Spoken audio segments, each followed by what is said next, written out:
Bienvenue sur la chaîne Écriture Mandombé. Pour ceux qui sont nouveaux ou qui ne le savent pas, la chaîne traite de l'écriture mandombé et de son rapport avec les langues bantoues. Justement, aujourd'hui, nous allons parler d'une autre langue bantoue qui se nomme le Tshiluba. Le Tshiluba est une langue qui est parlée en République démocratique du Congo, mais aussi dans le nord-est de l'Angola, notamment dans la province de Lunda Nord.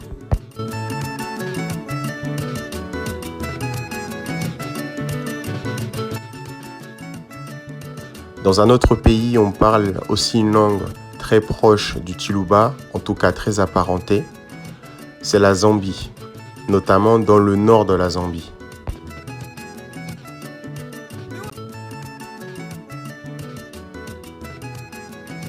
Voilà, maintenant qu'on a fait une brève présentation de la langue Tshiluba, nous allons donner des exemples de mots en Tshiluba écrits avec le système d'écriture Mandombé.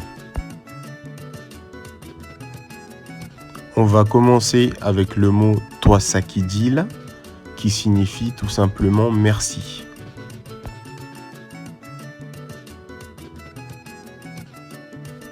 Et puis, nous avons la phrase Boaloussé qui tout simplement signifie s'il vous plaît.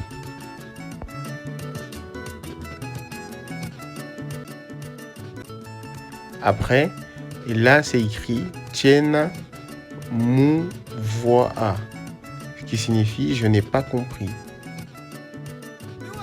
Et puis nous avons la phrase Betoabu qui tout simplement signifie bonjour.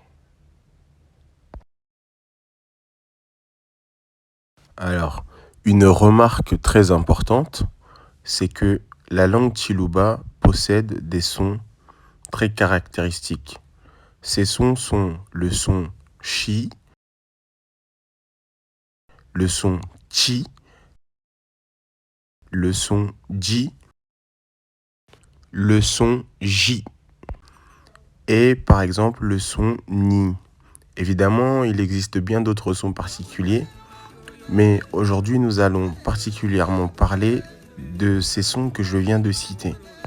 Et bien évidemment, ici, j'ai décidé de composer ces sons avec la voyelle I. Voici donc la liste des voyelles avec lesquelles j'aurais pu composer. On a ici la voyelle A, la voyelle E, la voyelle I, O et la voyelle OU. Vous avez sûrement remarqué que pour les voyelles E, je n'ai pas dit E comme en français. Et aussi pour la voyelle OU, je n'ai pas dit U comme en français. La raison pour laquelle je n'ai pas fait ça, c'est tout simplement que les sons E et U n'existent pas dans les langues bantoues.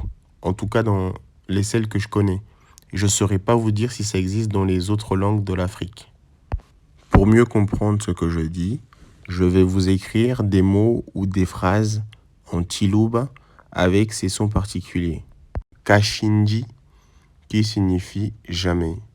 Et pour prendre son opposé, nous avons le mot kacha qui tout simplement signifie toujours. Et enfin, nous avons le mot fuanikija qui signifie imaginer. Voilà, c'est tout pour aujourd'hui. Je vous invite à rester concentré pour des nouvelles vidéos qui vont bientôt arriver sur la chaîne. Et pour tous ceux qui souhaitent apprendre le mandombé, je vous recommande ce livre qui, pour moi, est la référence de l'apprentissage de l'écriture mandombé.